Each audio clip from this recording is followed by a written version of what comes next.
a question. Be honest.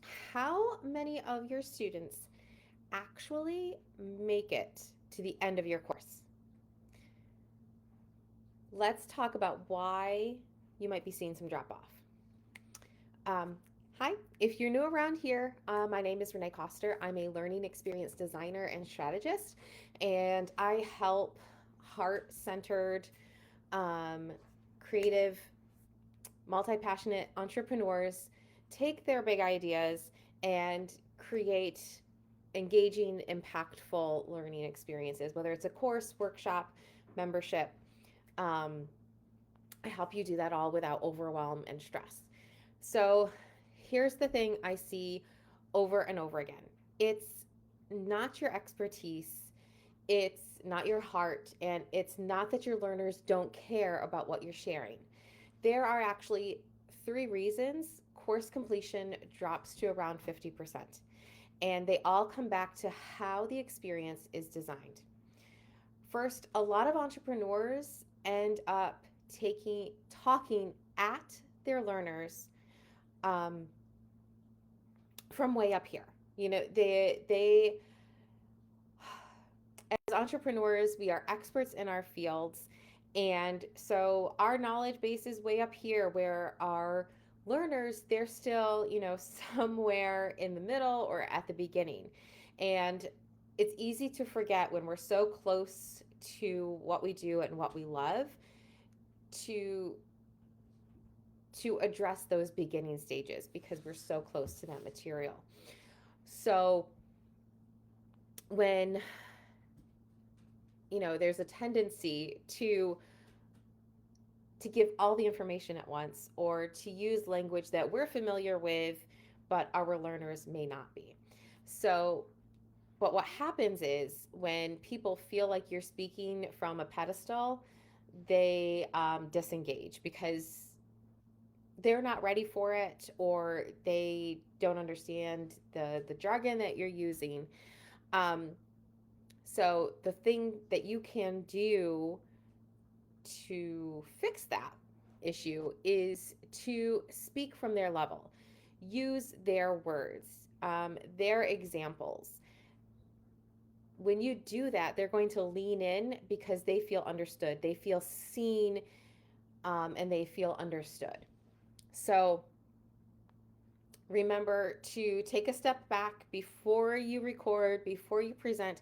Take a step back and try to remember what it was like when you first started out, and then speak from that place. The second thing you might be doing is many courses try to deliver the entire A to Z transformation in one container. That's going to create overwhelm on both your part and your learners. Most learners don't need that whole transformation. They are looking for their next step. They are at point B and they are just focused on their day to day. They are focused on getting to that next step. They might not even know what the eventual possibility is for them in whatever it is you're teaching them. If you are a life coach, what is that full transformation? What is that ideal place that they could end up in? If you are a sales coach, they might not be thinking about, their first six-figure year. They might just be focused right now on getting that next client. Um, so that is the type of transformation you need to focus on when you're creating a course or a workshop. Where are they right now, and what's that next step? What's that A to B transformation that you can give them? Small focused wins are going to build trust, and you can build on that. So you have one container that does A to B and then B to C, and eventually you'll get them to that full transformation, but you can't do it all at once. And not only is it going to be overwhelming for your learner to see that whole transformation at once, but it's going to be overwhelming for you to try to design that. So build in, scaffold it, bridge it, whatever image helps you. If you're, think of it as crossing a river and you've got to create stepping stones to get them across. You know, they can't cross that river all at once. They need stepping stones to get there. And each container is its own stepping stone.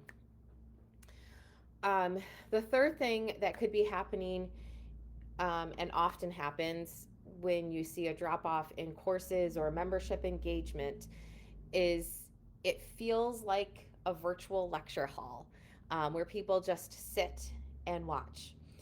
Um, Imagine, you're back in the classroom and the professor, the instructor, the teacher is just talking, and it's just lecture.